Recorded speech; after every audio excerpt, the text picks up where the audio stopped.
Bonjour à tous. Ma présentation porte sur l'identification des éléments constitutifs à prendre en compte pour l'élaboration d'une problématique et les liens de ces éléments avec la problématique de ma recherche. Je vais commencer par rappeler les éléments constitutifs qu'il faut prendre en compte lorsque l'on veut construire une problématique de recherche. Puis, je vais présenter le thème de ma recherche, le contexte de cette étude, et puis les éléments constitutifs de ma propre problématique que je vais par la suite schématiser. Et enfin, je présenterai très rapidement le cadre théorique provisoire sur lequel j'aimerais travailler. Quels sont donc les éléments qu'il faut prendre en compte pour l'élaboration d'une problématique de recherche? D'abord, nous devons avoir au moins deux faisceaux. Chacun des faisceaux étant un constat que l'on pose sur le phénomène que on veut étudier ou alors le résultat d'une recherche. Ensuite, la problématique devrait reposer sur une grande dimension, c'est-à-dire sur une discipline scientifique.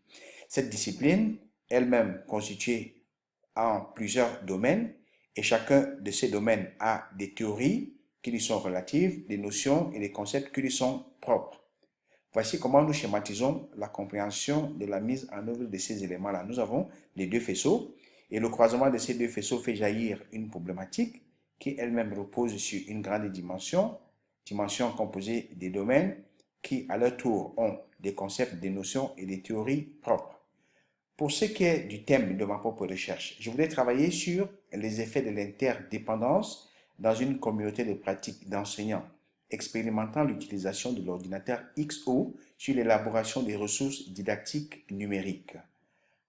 Quel est le contexte de cette étude et des éléments de problématisation?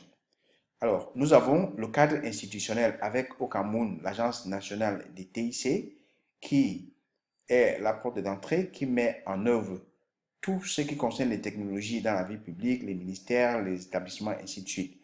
Et à la mise en œuvre d'un projet expérimental avec l'utilisation des ordinateurs XO par les enseignants et les élèves, la formation des enseignants et les problèmes liés à cette formation, l'émergence d'une communauté de pratique par les enseignants qui utilisent les XO et puis l'ordinateur XO lui-même, ses affordances, les ressources qui y sont installées.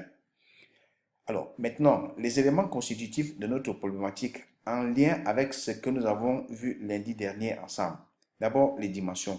Deux dimensions sont prises en compte dans ma problématique. Il s'agit de la psychologie et de la sociologie des apprentissages.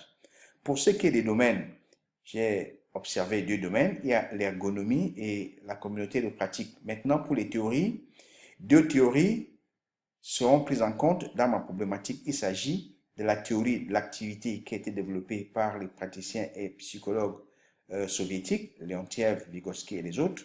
Et il y a le socioconstructivisme qui est une théorie de l'apprentissage.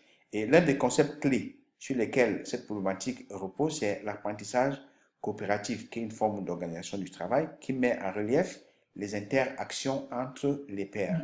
Et voici schématiquement ma problématique.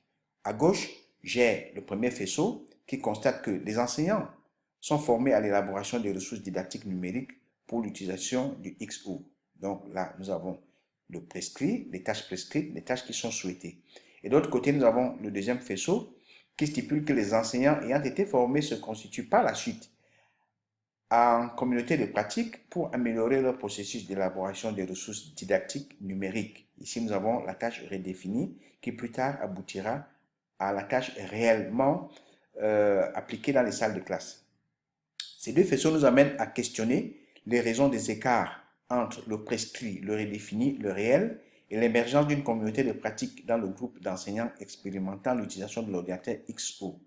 Ceci aboutit au besoin d'analyser le processus d'élaboration des ressources didactiques numériques par les membres de la communauté de pratique sur le plan collectif et aussi sur le plan individuel. Plus tard, nous verrons quels sont les enjeux de la formation des enseignants à l'intégration des réussites des technologies et notamment en ce qui concerne l'élaboration des ressources didactiques. Maintenant, pour les cadres théoriques provisoires, nous avons identifié deux cadres sur lesquels nous aimerions travailler. Il y a le modèle d'analyse de l'activité de l'enseignant de Guagou 2007 et il y a la communauté de pratique de Jean Lave et Étienne Wenger 1998. Voilà notre présentation et nous vous remercions pour votre très aimable attention.